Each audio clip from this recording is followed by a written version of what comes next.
तामर प्रणतमालिमणिप्रभाणा मोद्योतकं दलितपापतमोवितानं सम्यक् प्रणम्य जनपादयुगं युगादा वालम्बनं भवजले पतितां जनानां। बोले देवादिदेवादि ब्रह्म श्री आदिनाथ भगवान की। पूज्य आचार्य प्रवर श्रीमान तुंग स्वामी महाराज के। गुरुनाम गुरु आचार्य भगवान श्री ज्ञान सागर जी महाराज के। संत श्रोमणी आचार्य भगवान गुरुदेव श्री विद्यासागर जी महाराज की।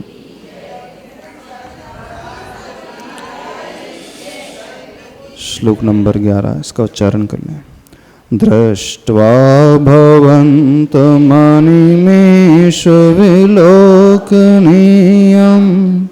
नान्यत्र तोषमुपयाति जनस्य चक्षुः पीत्वा पयः शशिकरन्दुतिदग्धसिन्धोः क्षारं जलं जलनिधिरसितं कैचित्। इसका अर्थ तो हो गया, और करना है? इसका ध्यान कर लेते हैं आज। कितने लोगों ने प्रभु को इस दृष्टि से देखा था जैसे हमने कहा था कल? हाँ, अनिमेष दृष्टि से और सर्वांग से, प्रत्येक अंगों से, हर अंग हमें क्या कह रहे हैं इस भाव से। नहीं देख पा रहे?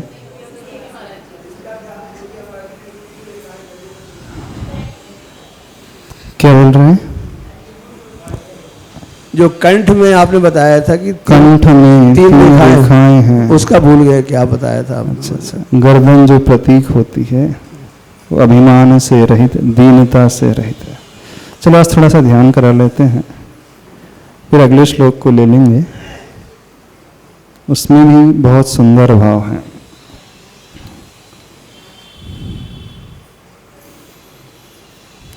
किसे देखना है? कौन सी धारणा बनाना है? प्रभु की धारणा।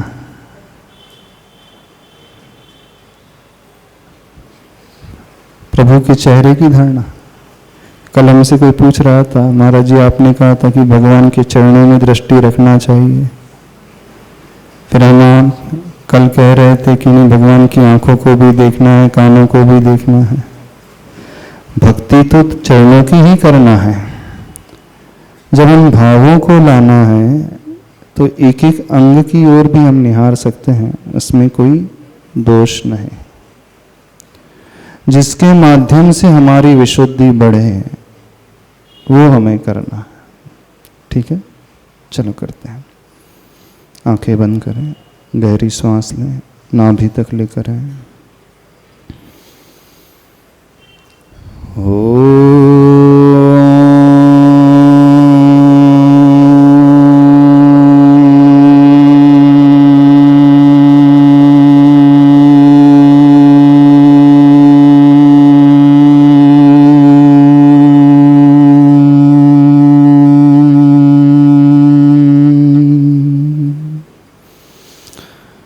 सारे विकल्पों को छोड़ करके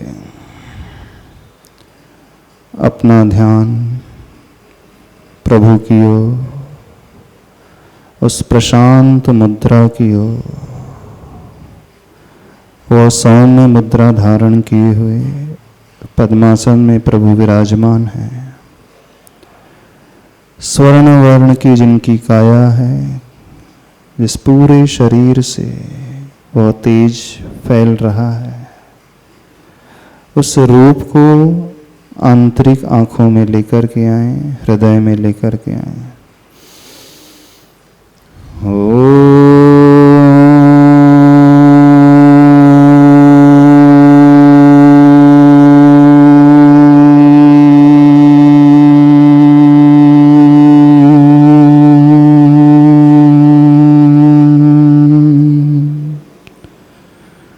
दृष्टि प्रभु के मुखमंडल की ओर, अपने ही हृदय में उन्हें विराजमान करें। अपने शरीर प्रमाण उन्हें देखने की कोशिश करें। उसी मुद्रा में, जिस मुद्रा में मैं बैठा हूँ,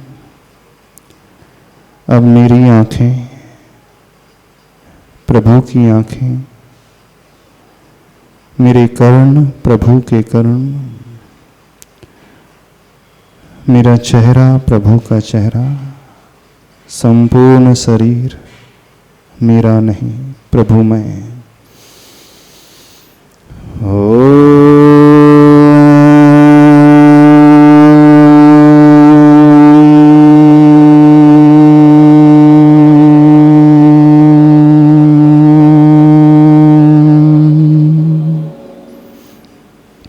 दृष्टि में भी आंखें लाएं। अभी तक इन आंखों के माध्यम से न जाने कितने पापों के दृश्य को देखा है। अब इन आंखों का सदुपयोग वात्सल्य और प्रेम के भाव से भरकर प्रभु की दृष्टि, नासाग्र दृष्टि, समस्त आशा को जिन्होंने जीत लिया, समस्त इच्छाओं को जीत करके आत्मस्थ हो गए हैं, उसी चाह को जीतने हेतु मैं उन जैसी दृष्टि अपने भीतर लाने की कोशिश कर रहा हूँ।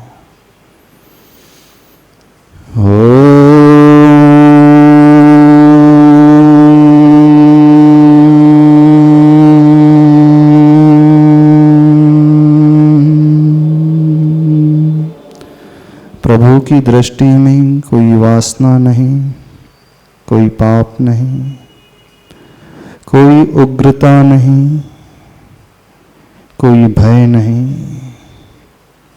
अपने में पूर्ण संतोष, वैसा ही भाव मैं अपने भीतर प्रकट कर रहा हूँ।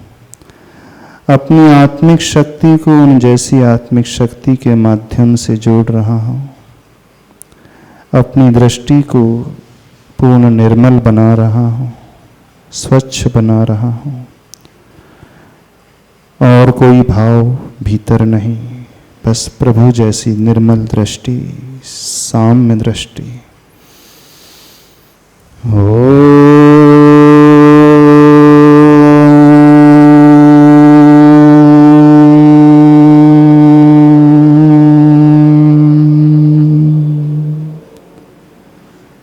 दृष्टि में प्रभु का वह ललाट, वो माथा चमकता हुआ, अपूर्व प्रभावना को करता हुआ वो मस्तक का क्षेत्र, मैंने अपने माध्यम से न जाने कितनी अप्रभावना की है, उसे छोड़ करके पूर्ण गुणों की ओर दृष्टि लाते हुए, वैसे ही माथे को उज्जवल बनाते हुए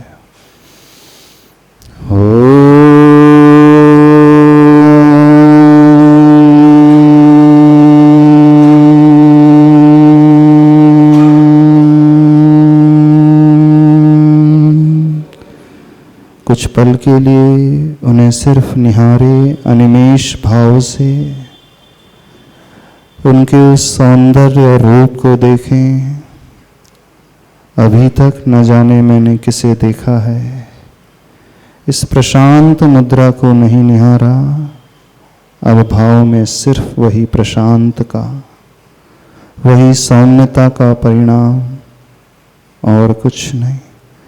अंदर से प्रसन्नता लाते हुए, समस्त विकल्पों को छोड़ते हुए, समस्त चिंताओं को त्यागते हुए, निश्चिंत होते हुए, उन्हीं जैसे आत्मस्वरूप की भावना भाते हुए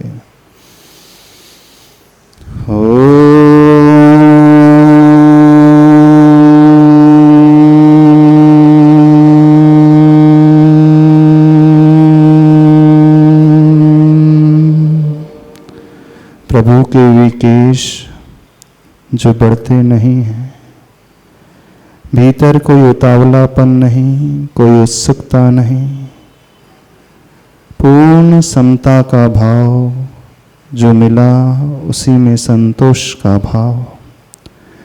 मैं अपनी उत्सुकता को छोड़ करके, उतावलेपन को छोड़ करके पूर्ण गंभीरता को अपने भीतर धारण करता हूँ, उन्हीं जैसा होने हेतु।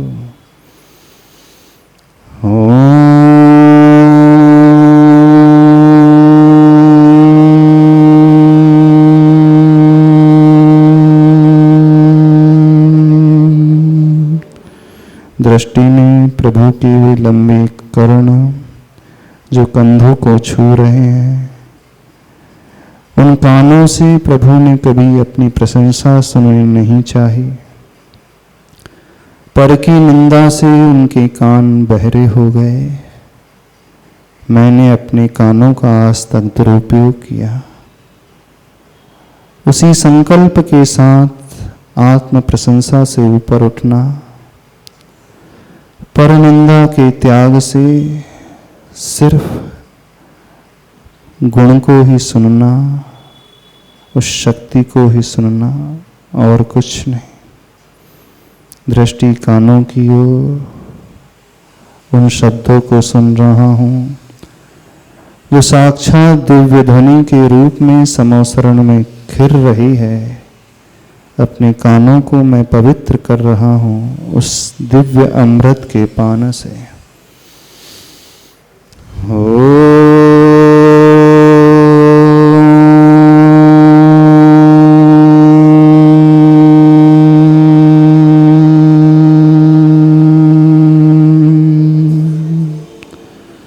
प्रभु की वह सुंदर नासा जिसने सुगंधी दुर्गंधी से ऊपर उठ कर के मात्र ज्ञान दर्शन का भाव और चाहा भी तो गुणग्राही दृष्टि को रखा, उसी सुगंधी का पान करने हेतु आत्म नियम आत्म संकल्प को धारण करते हुए उन्हीं जैसे गुणग्राही दृष्टि अपने भीतर।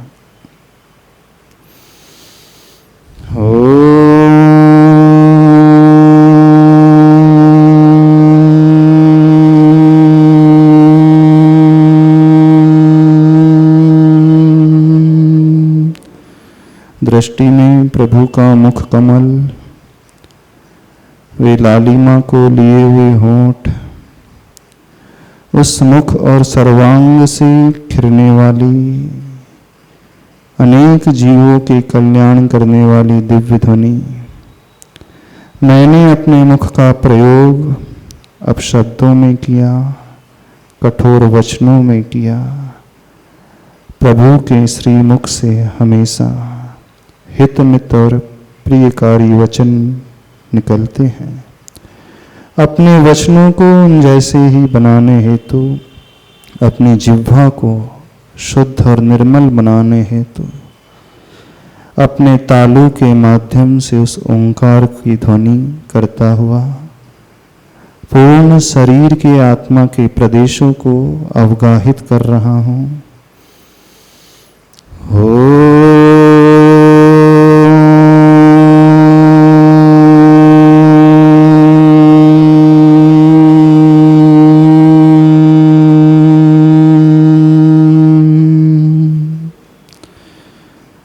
प्रभु की ग्रीवा अभिमान से रहित, दीनता हीनता से रहित संदेश देने वाली, मैं आज तक मान से भरा हुआ ईगो को पोषण करते आया हूँ।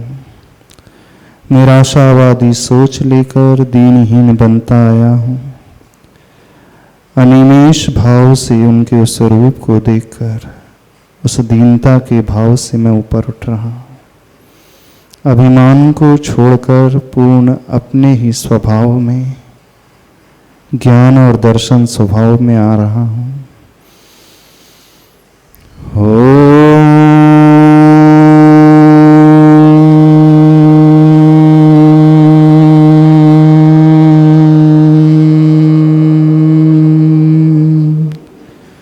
दृष्टि में प्रभु का हृदय हमारे हृदय से मिल रहा है।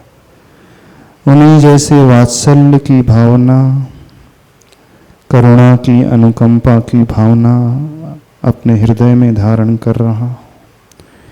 जीव मात्र के प्रति वह दया का भाव, विशुद्धि का भाव अपने भीतर बढ़ाता हूँ। अपने हृदय को उन जैसा हृदय बनाने हेतु अपने हृदय में उन्हें देखते हुए, उनके हृदय को स्थापित करते हुए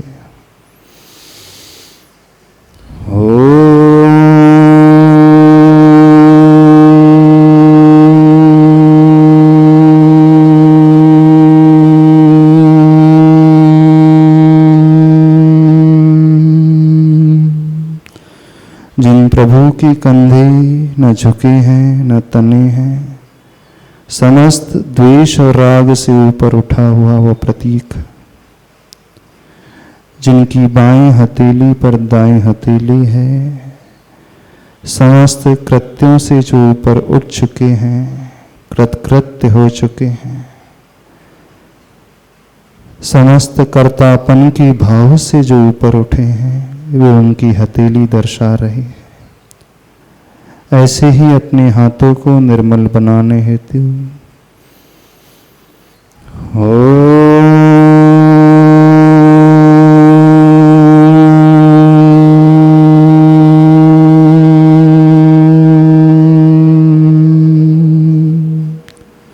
दृष्टि ने प्रभु के दोनों चरण कमल उस आचरण का प्रतीक, संयम का प्रतीक, अहिंसा का प्रतीक, इन चरणों से न जाने कितनी हिंसा की, कितना घात किया।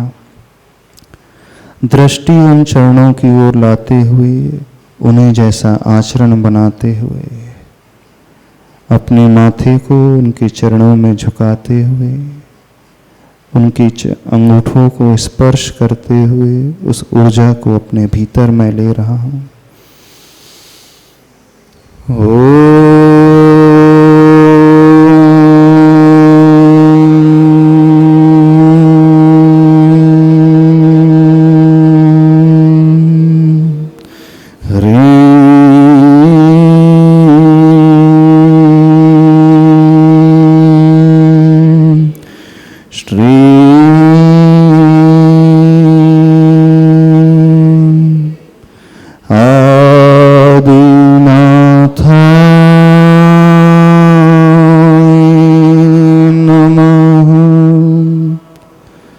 दृष्टि अपने हृदय की ओर लाएं, गहरी सांस लें, पूर्ण शांत होकर अपने चिंतन को पढ़ें, अपने विचारों को देखें। हमारे भीतर से वो नेगेटिव ऊर्जा बाहर जा रही है, मैं पूर्ण उस ऊर्जा से भर रहा हूँ जो ऊर्जा उन प्रभु के भीतर है। मेरा हृदय, मेरे हाथ, मेरे चरण, मेरा चेहरा, मेरी रीढ़, मेरी पीठ, कंधे, आंखें, सब प्रत्येक अंग उस ऊर्जा से आपूरित हो रहे हैं।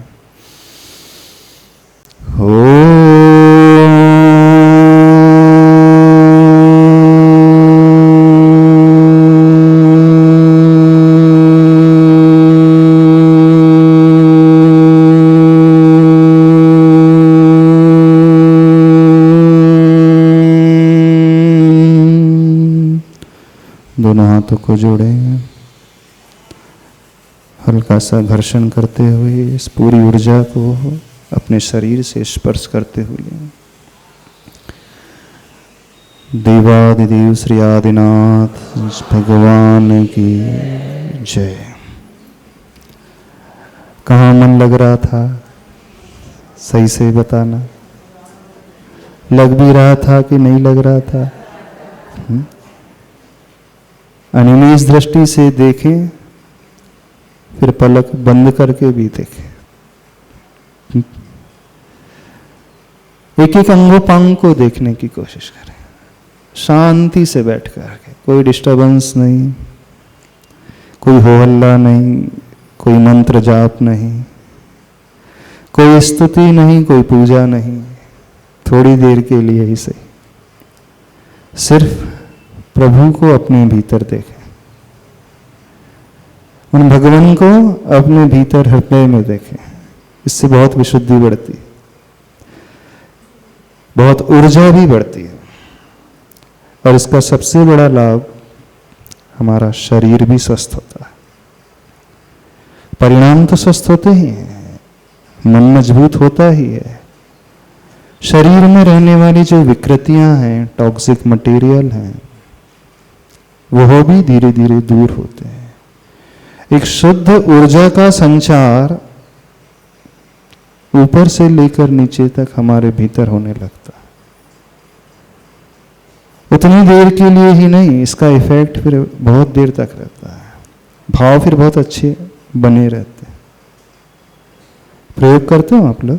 कितने लोग मेडिटेशन करते हैं, ध्यान करते, नहीं करते?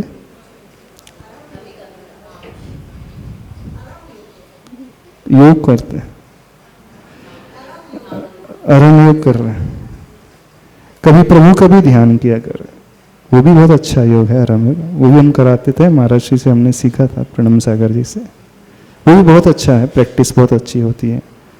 उसमें भी 5 मुद्राएं हैं, उसमें भी प्रभु का ध्यान है, लेकिन यह रूपस्थ ध्यान माना जाता है। कौन सा ध्यान माना जाता है? 4 प्रकार के ध्यानों में पदस्थ ध्यान, पिंडस्थ ध्यान, रूपस्थ ध्यान और रूपातीत ध्यान।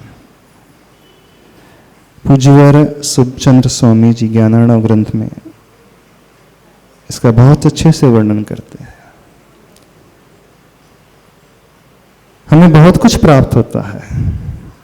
मंत्र जाप में तो उस पद का आलंबन लिया जाता है, अरिहंत, नमो सिद्धाणम, नमो आयरियाणम, एक एक पद का आलंबन लिया जाता है। तो मंत्र का ध्यान अथवा जाप वो पदस्थ ध्यान कहलाता है। और अपने ही शरीर में किसी मंत्र को स्थापित कर लेना, प्रभु को स्थापित कर लेना, वह पिंडस्थ ध्यान कहलाता है। पिंड यानी शरीर, और धारणा के माध्यम से प्रभु के रूप को देखना,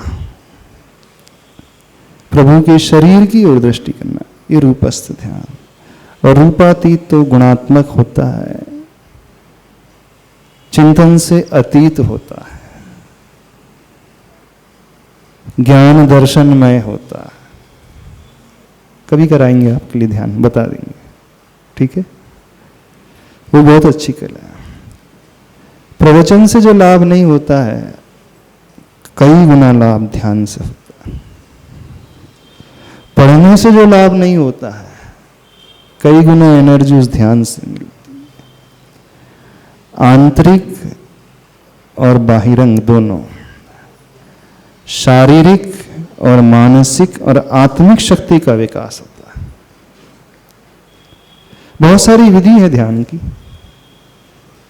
अब चूंकि अपन भक्तामृत स्तोत्र पढ़ रहे हैं तब उसमें नहीं जाते हैं, पर एक एक श्लोक पढ़ करके थोड़ी देर ध्यान भी किया करो। करोगे? वैसे हमने प्रत्येक श्लोक में थोड़ा थोड़ा सा ध्यान तो कराया है, ज्यादा डिटेल में नहीं कराया, बस बहुत ब्रीफ में, बहुत शॉर्ट में कराया। इतना भी कर लो तो बहुत बड़ा लाभ हो जाएगा, कि लंबा चौड़ा तो आप लोग कर नहीं पाओगे। अब आप लोगों की क्या शिकायत रहती है, मन में और कोई विचार आने लगते हैं, है ना? ध्यान में बैठते ही इधर उधर के भाव आने लगते हैं, घर गृहस्थी दिखने लगती है, चौका चूल्हा नजर आ जाता है, बच्चे दिखते हैं, खाना पीना ही नजर आ जाता है। स्वाभाविक है, जो करोगे दिन भर वही दिखेगा। यदि स्वयं नहीं कर सकते हैं तो सुन करके भी कर सकते हैं।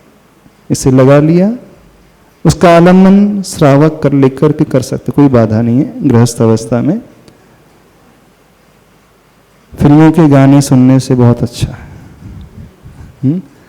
इधर उधर की स्टोरी सीरियल को सुनने से लाख गुना, करोड़ गुना, अरब गुना अच्छा है कि हम किसी मंत्र का ध्यान का आलम्बन लेकर के उसमें हो जाएं, तो भी मन लग सकता है। तो कोशिश करना।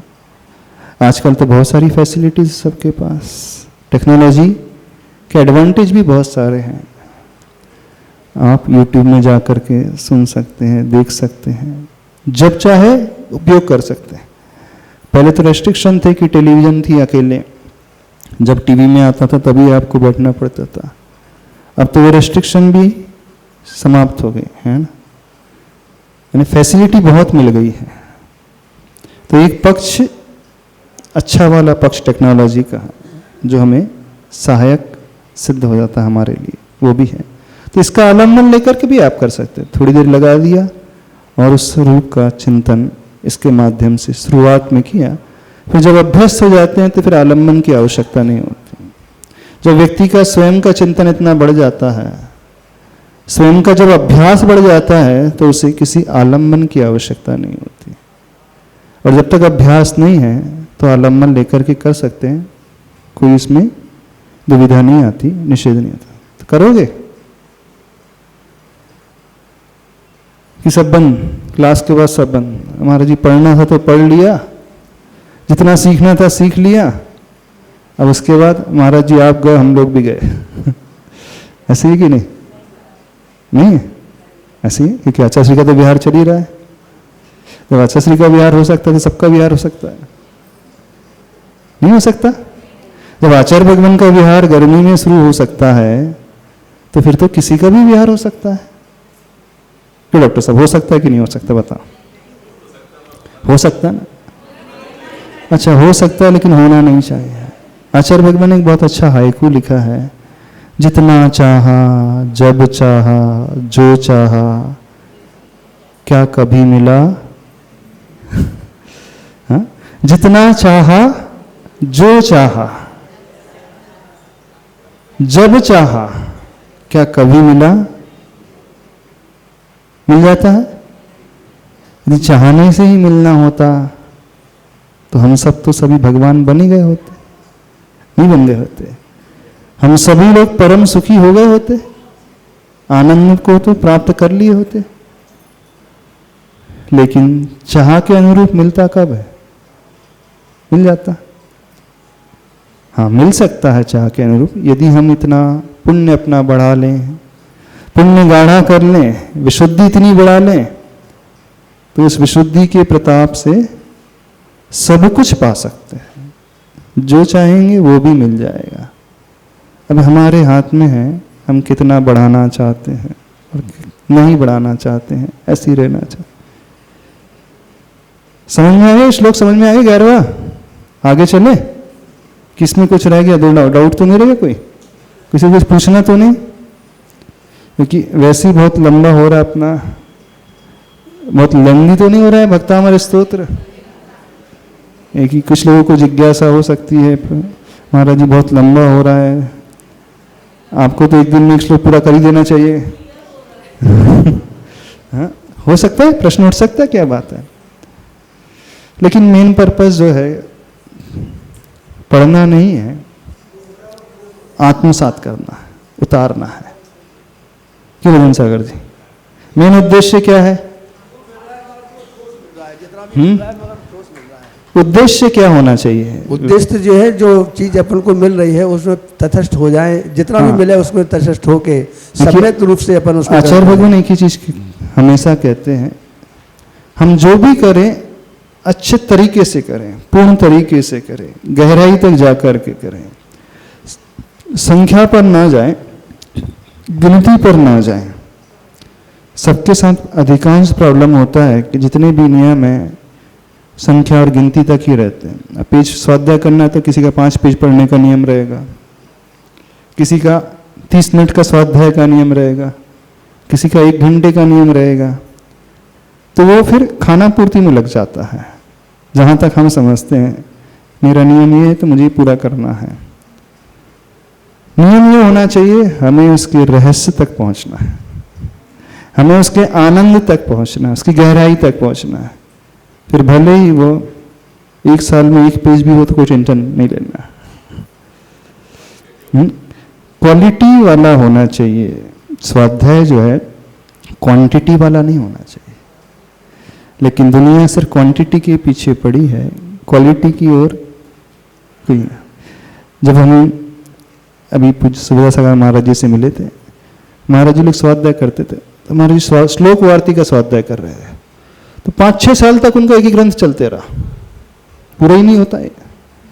महाराज जी बोलते मेरा तो एक दिन में एक ही पेज हो पाता, कभी आधा ही पेज हो पाता, कभी 2 ही पेज हो पाता, बढ़ ही नहीं पाता हूँ। बोले मैं जब तक गहराई में ना उतर जाऊं मैं आगे बढ़ ही नहीं पाता हूं। तो गहराई का बहुत लाभ होता है।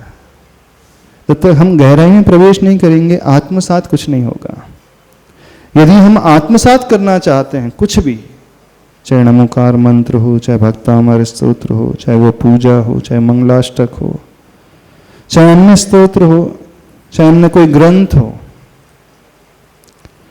तो उसकी हमें अंतरंग तक पहुंचना होगा। और तब उसमें से सेटिस्फेक्शन और आनंद मिलता है। लगता है कि हमने कुछ पाया, नहीं है तो सब ऊपर ऊपर चलते ही रहता है। कोशिश आप लोग भी यही करना कि स्वाध्याय करो, स्तुति करो, पूजा करो, भले ही कम करो, लेकिन अंदर तक करो, जड़ों तक पहुंचने की कोशिश। भाव भासना हो सके। भाव भासना तो कथनचित पढ़ करके भी हो सकती है। ऊपर 2 लाइन हमने पढ़ लिया, उसका हिंदी में अर्थ लिखा ही है, सबके पास पुस्तक रहती है, और उसका शब्दार्थ भी सबको मिल जाता होगा। तो शब्दार्थ तो 2-4 पंक्ति में लिख दिया जाता है, उसमें कोई बड़ी बात नहीं होती है।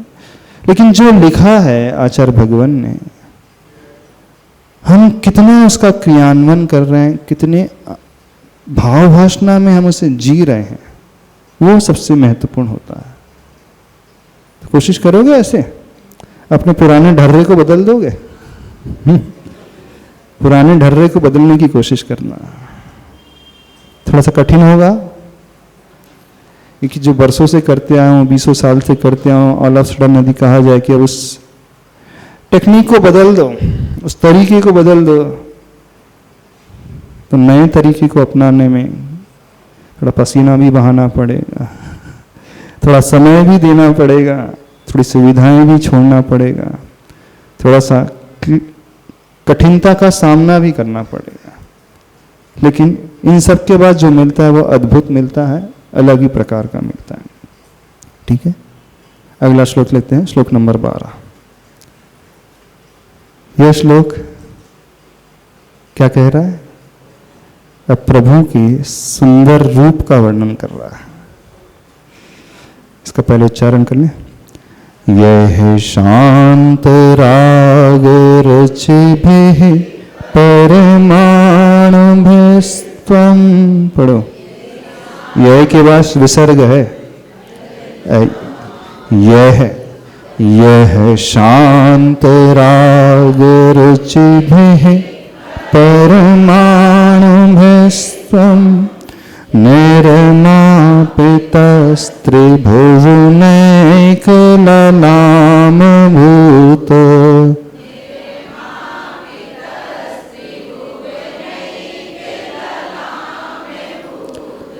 तावन्त एव खलु ते प्रणवः पृथिव्याम्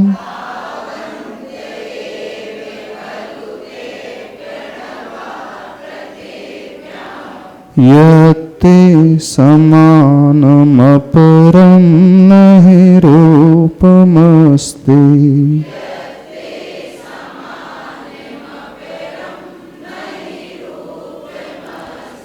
यह शान्तरागरुचिभिः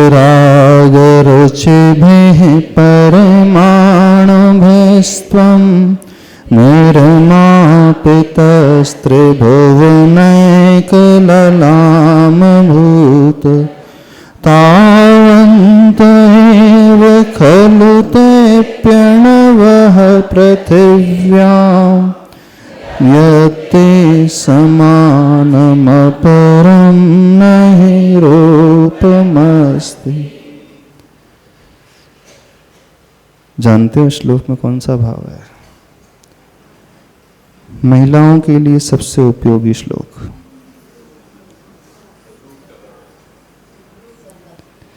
महिलाओं के लिए सबसे उपयोगी श्लोक, सुंदरता पाने का श्लोक,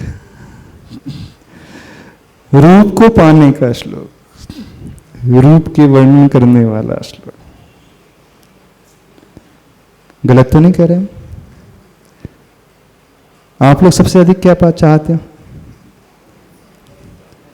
वैसे पुरुष भी कम नहीं है, आजकल तो ट्रेंड ही चल रहा है, बहुत बड़ा बिजनेस चलने लगा है कॉस्मेटिक इंडस्ट्रीज का। बहुत बड़ा एक मेजर चंक जो है इकोनॉमी का इसमें जा रहा है। किस में जा रहा है? सिर्फ कैसे सुंदर दिख सकें, शरीर के माध्यम से कैसे हम अच्छे दिख सकें, उसी की जद्दोजहद में व्यक्ति आज लगा हुआ है। नहीं लगा हुआ? हर व्यक्ति, स्त्री वर्ग अधिक है, पुरुष वर्ग भी पीछे नहीं है। अब उसकी तलाश में वो न जाने क्या क्या करते रहता है। एक डॉक्टर हमसे कह रहे थे, महाराज जी पहले रेडियोलॉजी जो ब्रांच सबसे ज्यादा कीमती मानी जाती थी, मतलब उसके साथ साथ कौन सी ब्रांच भी सबसे ज्यादा मानने लगी कीमत के? डॉक्टर साहब किसके रेट पीजी में सबसे बढ़ गए हैं? हाँ, प्लास्टिक सर्जरी वाले, वह सर्जरी की डिमांड अब बहुत बढ़ने लगी है। जो डर्मेटोलॉजिस्ट होते हैं उनकी डिमांड अब बहुत बढ़ने लगी है। स्किन डिजीज, स्किन कैसे सुंदर बन सके, चमड़ी कैसी अच्छी दिख सके, उसकी डिमांड अब बहुत पीक पर हो रही है, आ रही है ना। और हर व्यक्ति आज हेल्थ कॉन्शियस तो है ही, लेकिन लुकिंग कॉन्शियस भी बहुत ज्यादा हो गया। नहीं हो गया? बहुत ज्यादा लुकिंग कॉन्शियस हो गया। क्या लड़के क्या लड़कियां उसी में लगे रहते हैं, लगे रहते कि सबसे ज्यादा कौन से सेंटर देखने को मिलते हैं हर शहरों में? Spa centre, beauty parlour, hair salon, fitness centre, gym, सबसे ज्यादा वो सेंटर मिल जाएंगे। छोटी सी कॉलोनी होगी, मंदिर हो अथवा ना हो, मन को सुंदर बनाने वाला मंदिर हो अथवा ना हो, लेकिन शरीर को सुंदर बनाने वाला स्पा और सैलून और ब्यूटी पार्लर और जिम अवश्य मिल जाएंगे। मिल जाएंगे कि नहीं? और इतना क्रेज बढ़ गया है कि लोग ने साइड में शुरू कर दिया है, बिजनेस भी शुरू कर दिया है। कई तो जैन महिलाओं ने भी शुरू कर दिया है। हुआ है कि नहीं? तो सुंदरता के पीछे हर व्यक्ति आज भाग रहा है। कौन सी सुंदरता? बाहरी सुंदरता के पीछे भाग रहा है। सुंदरता होना चाहिए कि नहीं होना चाहिए? होना तो चाहिए, बिल्कुल होना चाहिए, क्योंकि सुंदरता प्रभावित करने वाली होती है। और प्रभु के गुणों में भी बहुत सारे गुण शरीराश्रित गुण ही हैं। जन्म के 10 अतिशय शरीराश्रित ही हैं, उसमें आत्मा से कुछ लेन देन ही नहीं है। क्यों ऐसा होता है? क्योंकि वो सबसे पहला इंप्रेशन क्रिएट करता है। लुकिंग जो होता है पहला इंप्रेशन क्रिएट करता है।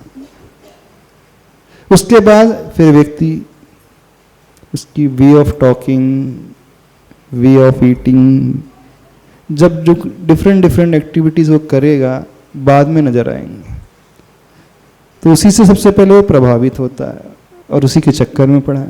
फिर बाद में गुणों की ओर दृष्टि जाती है आंतरिक। तो सुंदर रूप बनाने का मंत्र, श्लोक नंबर 12। जिसे अपने आप को सुंदर बनाना हो, वह श्लोक की स्तुति शुरू कर दे। यदि हम ये कहें तो ठीक है? ठीक नहीं है। क्यों नहीं ठीक है? जिसे अपने आप को सुंदर बनाना तो श्लोक नंबर 12 पढ़े। गलत नहीं है, सही है। रूप सुध निखर जाएगा, निखर जाएगा रूप। नहीं, बहिरंग भी निखरेगा, आंतरिक भी निखरेगा। बहिरंग रूप भी निखर करके आ जाएगा और आंतरिक भी आ जाएगा। चलो इसके पहले शब्दार्थ को देख लेते हैं, फिर इसके भाव को देखेंगे। यह शांत राग रुचि भी परमाणु भी त्वं निर्मापितः। कौन, किसके लिए कहा जा रहा है? त्रिभुवन एक ललाम भूतः। आदिनाथ भगवान के लिए अथवा तीर्थंकर प्रभु के लिए कहा जा रहा है, हे प्रभु, आप क्या संबोधन प्रयोग किया है? त्रिभुवन एक ललाम भूत, यह संबोधन है। दूसरे चरण में तीन भुवन में एक आप ललाम भूत, यानी एक आभूषण के स्वरूप में है। तीन भुवन से अर्थ हुआ तीन लोक में, ऊर्ध्वलोक, मध्यलोक और अधोलोक। तीनों ही लोकों में हे प्रभु आप कैसे हैं? एक ललाम भूत आभूषण के स्वरूप हैं। यहां पर उनका संबोधन प्रभु का ही किया गया। तो आभूषण जो होता है सुंदरता को दिखाने वाला, बढ़ाने वाला। अब वह सुंदरता कैसे आपके भीतर आ गई? कैसे आ गई भगवान के भीतर? तो शांत राग रुचि भी परमाणु भी त्वं निर्मापितः, यानी आपका जो शरीर का निर्माण हुआ है वो किस प्रकार से हुआ है? कौन से परमाणु से बना हुआ है? शांत हो गए हैं जिनकी राग और दोष। ऐसे परमाणु से आपका सुंदर से सुंदर औदारिक शरीर निखर करके बना है। तो आप कैसे हैं? तीन भुवन के एक आभूषण स्वरूप हैं। यह का अर्थ है जिन भगवान, यानी जो तीन भुवन के आभूषण स्वरूप हैं, उनका निर्माण शांत राग रुचि। रुचि का अर्थ होता है, क्या अर्थ हुआ? सुंदर रुचि भी। ऐसे सुंदर सुंदर, रुचि का अर्थ होता है किरण भी होता है, और शांत राग रुचि भी, यानी सुंदर परमाणु जिसका राग एकदम शांत हो चुका है। अब यहाँ पर दो चीजें निकल करके आ रही हैं। जिनका राग शांत हो चुका है उनका शरीर उन परमाणुओं से बना है। किनका? जिन प्रभु का राग, द्वेष आदि, दोष आदि शांत हो चुके हैं, ऐसे प्रभु का शरीर की रचना जो है रुचि भी परमाणुओं के द्वारा, यानी सुंदर परमाणुओं के द्वारा रचना हुई है। वे प्रभु तीन लोक के ललामभूत आभूषण हैं। एक अर्थ यह निकलता है। अब दूसरा अर्थ, शांत राग रुचि भी परमाणु भी। यदि इसे हम परमाणुओं का विशेषण बना लें तो आप कौन से रॉ मटेरियल से बने हैं? देखना, परमाणु से मतलब यहां पे क्या लेना? वह वर्गणा, आहार वर्गणा, औदारिक वर्गणा, जिन औदारिक वर्गणा के माध्यम से शरीर की रचना होती है। शरीर कैसे बनता है? मेडिकल साइंस क्या कहेगा? जो भोजन किया जाएगा माँ के गर्भ में, जो सेल्स हैं, सेल्स की ग्रोथ होती है, और जैसे जैसे ग्रोथ होती है उससे मांस पेशियाँ, हड्डियाँ, खून, चमड़ी, स्किन, ऐसी वृद्धि होती। इतना ही नहीं होता है, एक वो ही रॉ मटेरियल नहीं होता है, एक दूसरा भी रॉ मटेरियल होता है। जैन सिद्धांत के अनुसार यह पूरा यूनिवर्स एक रॉ मटेरियल से भरा हुआ है जिसे कहा जाता है वर्गणा। 23 प्रकार की वर्गणाएं होती हैं, उनमें 5 प्रकार की वर्गणाओं का उपयोग होता है। आहारक वर्गणा, तेजस वर्गणा, कार्माण वर्गणा, भाषा वर्गणा और मनोवर्गणा। साइंस को समझ लो थोड़ा सा। जो हम सबका शरीर बनता है, उस शरीर के लिए रॉ मटेरियल की आवश्यकता होती है, की कुछ भी प्रोडक्शन नहीं हो सकता। रॉ मटेरियल में कच्चा माल। यदि कोई फिनिश्ड प्रोडक्ट बनकर के तैयार हो रहा है तो उसके लिए कच्चे माल होना कंपलसरी है। अब हमारा शरीर अथवा किसी व्यक्ति विशेष का शरीर बन रहा है तो उसका रॉ मटेरियल क्या है? डॉक्टर साहब बता दो, बहुत अच्छे से क्लियर कर लो। आपका सिद्धांत क्या कह रहा है, जैन सिद्धांत क्या कह रहा है, थोड़ा सा समझो। बहुत बड़ा रहस्य छिपा हुआ है। यदि कोई इसे समझ लेना तो हम कह रहे हैं आपका सम्यक दर्शन मजबूत हो जाएगा। नमस्ते महाराज जी। मेडिकल साइंस कहती है कि it is the unit, one unit is cell and multiplication of cell makes the body, है ना। तो मेडिकल साइंस के हिसाब से एक एक सेल की जो मल्टीपल ग्रोथ होती है, एक सेल से 2, 2 से 4, 4 से 4 से 16, 16 से 64 स्पीड से बढ़ते, मल्टीपल टाइम्स बढ़ते जाते हैं। मात्र इतना ही रॉ मटेरियल नहीं होता है, जैन साइंस से कहता है। मात्र सेल नहीं, सेल के अलावा कुछ एक्सटर्नल रॉ मटेरियल भी होना चाहिए। उसके माध्यम से हमारा शरीर बनता है। अब वो शरीर जो बन गया है, अब वो कैसे स्थिर रहता है? कहीं ना कहीं आप इनटेक लोगे, फूड लोगे, भोजन लोगे, तो भोजन के माध्यम से, अन्न के माध्यम से वो रस में कन्वर्ट होता है, रस से वो रक्त में कन्वर्ट होता है, रक्त से फिर वो मांस है, फिर मांस से है वो हड्डी है, अस्थि है, फिर वसा है, फिर वीर है, मज्जा है, यानी वीर तक की यात्रा, 7 धातुओं की यात्रा। तो ये जो अन्न लिया गया, इसी से हमारी मांसपेशियां बनती हैं, हड्डियां बनती हैं, दांत बनते हैं, बाल बनते हैं, खून बनता है, मल बनता है, मूत्र बनता है। मात्र इतना ही रिक्वायरमेंट नहीं होता है, इसके अलावा भी कुछ और रिक्वायरमेंट होता है। और वो एक्सटर्नल वर्गणाएं होती हैं, वो एटमॉस्फेयर में भरी हुई हैं ठसाठस, उन वर्गणाओं के माध्यम से शरीर बनता है। अब एकदम से इस पर विश्वास नहीं हुआ, अब एग्जाम्पल आपको देते हैं। शाम के समय लाइट जलती है, ऑल ऑफ सडन मच्छर कहाँ से पैदा हो जाते हैं? बता सकते हैं डॉक्टर साहब? शाम के समय लाइट जलती है, बहुत सारे कीड़े आ जाते हैं, पतंगे आ जाते हैं, कहाँ से आ जाते हैं? साइंस इसके बारे में क्या कहता है? वो तो लाइट के प्रति अट्रैक्शन से, नहीं, अट्रैक्शन के प्रति, पर आ कहाँ से रहे हैं? जन्म कहाँ से हो रहा है उनका?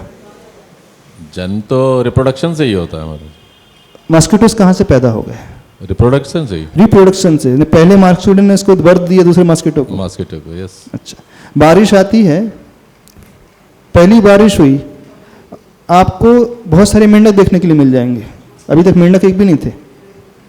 नहीं तो वो तो साइंस तो यही बोलती है कि रिप्रोड्यूस होंगे, नहीं रिप्रोड्यूस होंगे। अब क्योंकि पूरी गर्मी में डेवलपमेंट में आएंगे। सुनो तो सही, पूरी गर्मी में कहीं पर कोई मेंढक नजर आ रहे हैं आपको? कहीं पे हाइबरनेशन में ना महाराज जी। कहाँ से पैदा हो जाते हैं वो? हाइबरनेट रहते हैं, क्योंकि गर्मी में वो जमीन के नीचे होते हैं। जमीन में कहाँ होते हैं? आपकी रोड एकदम आरसीसी की रोड बनी हुई है, डामर की रोड बनी हुई है, यहाँ तो कोई खेत तो है नहीं। यहाँ पे पूरी सिटी में कहीं खेत है कि बताना थोड़ा सा, मैं आप स्टडी करना। आप कह रहे कि जमीन के अंदर से आ जाते हैं। सिटी में मेंढक बहुत कम दिखेंगे महाराज जी, खेतों में ज्यादा दिखेंगे, क्योंकि हाइबरनेट हो जाते हैं। सुनो तो सही, अब हम लोगों का चतुर्थ ग्रीष्म अवकाश विदिशा में था, लगभग जून का समय था। फर्स्ट ट्रेन हुई सवेरे सवेरे, और इतने बड़े बड़े मेंढक, इतने बड़े बड़े मेंढक, कुछ मेंढक तो जीवित थे, कुछ मेंढक के ऊपर से गाड़ियां निकल गई, ट्रक निकल गई पिचके हुए, जो आज तक नजर नहीं आ रहे थे। डामर रोड में, वहां कोई खेत नहीं था, सुनना, कोई भी नहीं था, कोई मेन होल नहीं, कुछ खेत नहीं, और कुछ तो मेंढक चिपटे हुए रास्ते से चिपके हुए हैं, गाड़ी निकल गई। अब इतनी बड़ी बॉडी है, वो कहाँ से आ गए? सब हाइबरनेट थे महाराज जी, वो डेवलप हो रहे थे साइड से, जो रोड के साइड में। गर्मी में कहाँ थे? जमीन के अंदर थे। अरे सॉलिड एक कंक्रीट रोड है, उसकी हम बात कर रहे हैं। आजू बाजू कहीं नहीं, पूरा फुल्ली कंक्रीट है, कहीं पे भी आजू नहीं, मिट्टी कहीं पर नहीं है। आप गांव की बात करो, खेत की बात करो, तो हम आपका कंसेप्ट समझ सकते हैं। थोड़ा सा थिंक ओवर इट, लॉजिक लगाने की कोशिश करो। चारों तरफ आरसीसी डामर रोड है, सीमेंट कंक्रीट का जहां चारों तरफ जंगल है, मेट्रो सिटीज है, उसकी बात कर रहे हैं।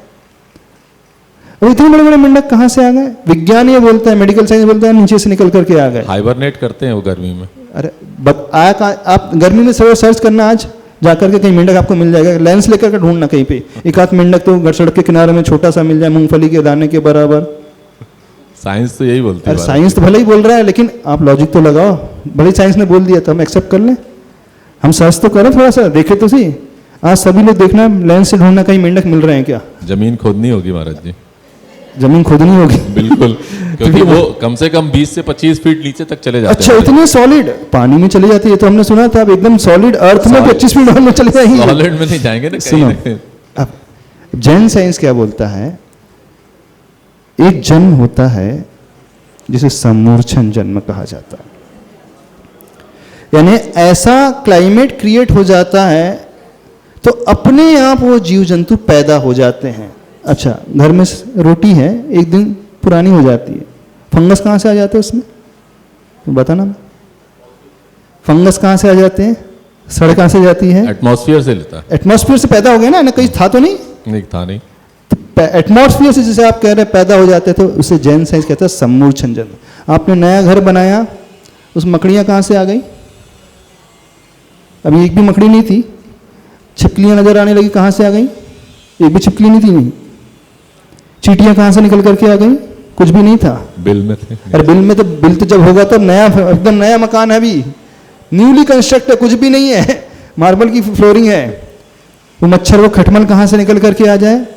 तो जैन साइंस ये कहता है एक इंद्री से, दो इंद्री, तीन इंद्री, चार इंद्री और कुछ पंचेंद्री जीव, उनका जन्म जो होता है समूर्छन जन्म होता है। यानी एटमॉस्फियर से वो ऐसे रॉ मटेरियल को एकत्रित करते हैं और अपनी बॉडी क्रिएट कर लेते हैं, उससे कहा जाता है समूर्छन जन्म। यानी इतने बड़े बड़े मेंढक कैसे आ गए? तो इस यूनिवर्स में, एटमॉस्फेयर में कुछ ना कुछ रॉ मटेरियल भरा हुआ, हम ये कहना चाह रहे हैं। अब जन्म हो गया, उनकी बॉडी आ गई, उसके बाद जो भोजन करेंगे तो उनकी ग्रोथ होगी, वो अलग चीज हो गई। पर इनिशिएशन के लिए कहीं ना कहीं से तो आएगा।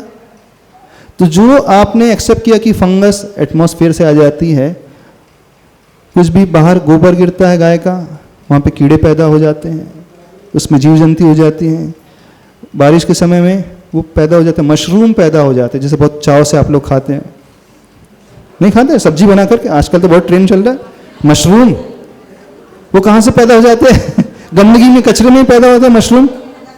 उसकी वो मशरूम का जो भी है एक्सटर्नल बॉडी कहाँ से? थोड़ा सोचने की कोशिश करो, उसकी बॉडी बनती कैसे है, उसके लिए रॉ मटेरियल आता कहाँ से, चिंतन करना आज। तो वो रॉ मटेरियल एटमॉस्फेयर से आता है, उसका नाम होता है वर्गणा, आहार वर्गणा। यानी उसी के फिर भेद बहुत सारे रहते हैं। औदारिक वर्गणा, चूंकि मनुष्य और तिरंज का शरीर जो होता है औदारिक शरीर होता है, और उसी रॉ मटेरियल से वो शरीर का निर्माण होता है। बिना उसके हमारी बॉडी बन नहीं सकती। हाँ, उस बॉडी को फिर मेंटेन रखने के लिए फूड की आवश्यकता होगी, उन सेल्स की ग्रोथ होने के लिए पानी की, न्यूट्रिशंस की, अब सबकी आवश्यकता होगी। लेकिन वो न्यूट्रिशन के साथ साथ एक एक्सटर्नल रॉ मटेरियल होता है, उस रॉ मटेरियल के बिना किसी की भी बॉडी नहीं बन सकती। तो वो वर्णन इस श्लोक में किया जा रहा है। प्रभु, आपका शरीर जो बना है कौन से परमाणु से बना है? परमाणु से मतलब यहाँ पर क्या लेना? औदारिक वर्गणाएं, वो रॉ मटेरियल। अब वो जिस प्रकार का रॉ मटेरियल होगा उस प्रकार की बॉडी का कंस्ट्रक्शन होगा। रेत सीमेंट जैसी क्वालिटी होगी, उसकी आपकी बिल्डिंग भी वैसी बनेगी। इंफीरियर क्वालिटी की होगी तो ईंट आदि इंफीरियर क्वालिटी होंगे तो बिल्डिंग भी वैसी बनेगी, और उसमें सीमेंट की क्वांटिटी अच्छी, क्वालिटी अच्छी होगी तो बिल्डिंग की लाइफ भी अच्छी होगी। तो जैसा रॉ मटेरियल होता है उसके अनुसार बिल्डिंग बनती है ना। तो जैसा रॉ मटेरियल होता है उसी के अनुसार सबका शरीर भी बनता है, ये बात कही जा रही है। महाराज जी, फिर तो लाइफ साइकिल जो हम लोग ने पढ़ी है, हाँ। तो वो तो गौण हो जाएगी, वो तो मतलब पता ही नहीं चलेगा। फिर मल्टीप्लाई कैसे होंगे वो मैडम? नहीं, मल्टीप्लाई तो होते ही है, ऐसा हम उसका निषेध नहीं कर रहे हैं। बॉडी में जो सेल्स होते हैं वो मल्टीप्लाई नहीं होते हैं, वो तो होते ही हैं, वो तो एक्सेप्ट कर रहे हैं, लेकिन उसके साथ साथ एक्सटर्नल रॉ मटेरियल की भी आवश्यकता होती है। जैसे वो सम्मूर्छन जन्म जिनका होता है जीव, उनकी बॉडी आ कहाँ से जाती है? ऑल ऑफ सडन, कुछ भी नहीं था, देखने में नहीं था, चाहे वो फंगस हो, चाहे वो मशरूम हो, चाहे कीड़े हो, चाहे मकोड़े हो, चाहे चींटी हो, चाहे मेंढक हो, ये सम्मूर्छन जन्म के माध्यम से पैदा होते हैं। और सम्मूर्छन जन्म के माध्यम से पैदा तब होंगे जब कहीं ना कहीं वातावरण में वो कच्चा माल होगा, वो रॉ मटेरियल होगा। तो उस रॉ मटेरियल की चर्चा इस श्लोक में की जा रही है। तो प्रभु का शरीर इतना सुंदर कैसे है? तो वो ऐसे ही रॉ मटेरियल से, ऐसे ही सुंदर परमाणु से बना है। इस श्लोक में यहाँ पर यह वर्णन किया जा रहा है। अब इस श्लोक के अर्थ को अपन आगे देख लेंगे, आज समय हो गया, ठीक है। नहीं रखें, शाम को आपकी मुख माटी क्लास लेंगे। आज आप लोगों का रिजल्ट आ गया है? हाँ, आज मुख माटी क्लास लेंगे। आप लोगों का रिजल्ट आ गया? फर्स्ट नंबर किसका लगा है? बुढ़ार का कोई श्रावक है। सेकंड नंबर दिल्ली वाले का है। थर्ड वाला है सरदना का। इस बार कटनी के भी बहुत सारे आए, सबसे ज़्यादा टॉप में आए 93 किसके आए? पुष्कर के घर से। हाँ, इनके भी आए 93। और डॉक्टर में सबसे, जेंट्स में सबसे ज़्यादा मार्क्स जो है कटनी में डॉक्टर साहब के आए, बहुत अच्छा, ठीक है। तब अच्छा, एक चीज़ और पूछना है, इस वीकेंड में आपको कौन सा टॉपिक लेना है? लास्ट वीकेंड में पेरेंटिंग का लिया था, इस वीकेंड में